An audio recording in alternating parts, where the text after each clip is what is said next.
Well, hi, thanks for watching.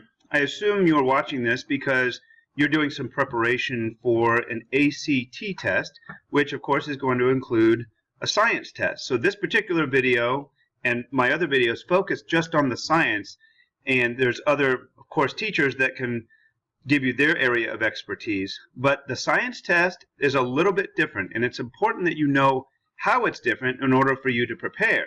The main difference is that in a lot of tests, you can just be really good in that subject, like maybe have done well in school, and you're going to be fine on the ACT. But the science test, for better or for worse, is not quite that way. But the good thing is that you can practice, and the same kinds of skills are tested. Not necessarily the content, but the skills are tested in each of the passages in each of the tests. So if you practice enough of those skills, you'll kind of get the hang of how they do things on the ACT science test, and then it won't seem so bad at all. Now, I want to tell you that some of the information that you have, if you're looking at this packet that I've provided to a lot of the teachers around Fairmont, it's a little dated. They recently changed some of the structure of the science test. So instead of being 7 passages that you have to do in 35 minutes, it's only 6. Which is kind of nice. It's going to take away a little of the time pressure and maybe give you a little more time to think through some of the questions. But in this packet, I've got a little detail, and again, it's slightly altered, and I'll point that out where it is a little different now.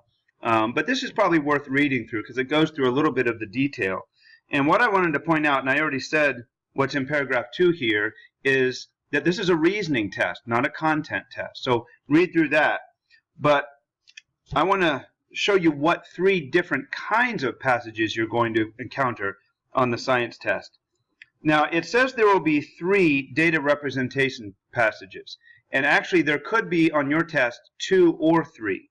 But the data representation passages will have data presented in the form of charts and graphs, and just ask you questions about getting information from those charts and graphs.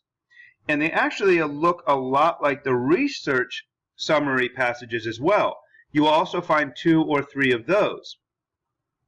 And really there's not enough difference between those to worry about what the distinction is. But on each ACT science test you will find 1 conflicting viewpoint question. And in my opinion, and I think most people's opinions, these are the hardest ones. So if you can remember this one strategy, and that is when you come to the passage that is a conflicting viewpoint passage, and it'll be very obvious what it is because it will describe the viewpoint of 1 or 2 or maybe 3 scientists, or perhaps 1 or 2 or 3 students, and you will see them kind of highlighted like scientist 1, scientist 2, scientist 3, and so it's very obvious that that is the conflicting viewpoint passage. I would suggest you skip that one and do it last. And that's because you don't necessarily have to answer every question correctly to get a very high score on the science test. So if you have to miss some questions, you might want to just miss the ones on the hardest passage. So do that one last, and then you're more likely maybe to get points by answering questions correctly and taking your time on the data representation and the research summary kinds of passages. So as you do your practice, I would suggest trying to recognize where those conflicting viewpoints are and skipping those for the time being and going back and doing them at the end.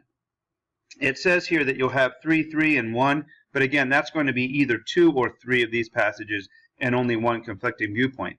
Another change that they made is you used to be able to identify the data representation because there would be 5 questions for each passage. That is no longer the case. Sometimes there will be 5, 6, or 7 questions, and that's also true for the conflicting viewpoint and the research summary, that you could find different numbers of questions than what's listed here.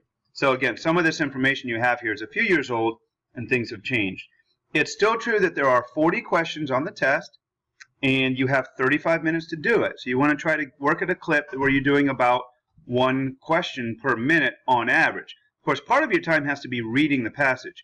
This is one of those where you cannot really get by very easily without reading a good part of the passage. But in my examples, the other videos that I have for you to look at are me actually working through different strategies on the data representation, the research summary, and the conflicting viewpoint.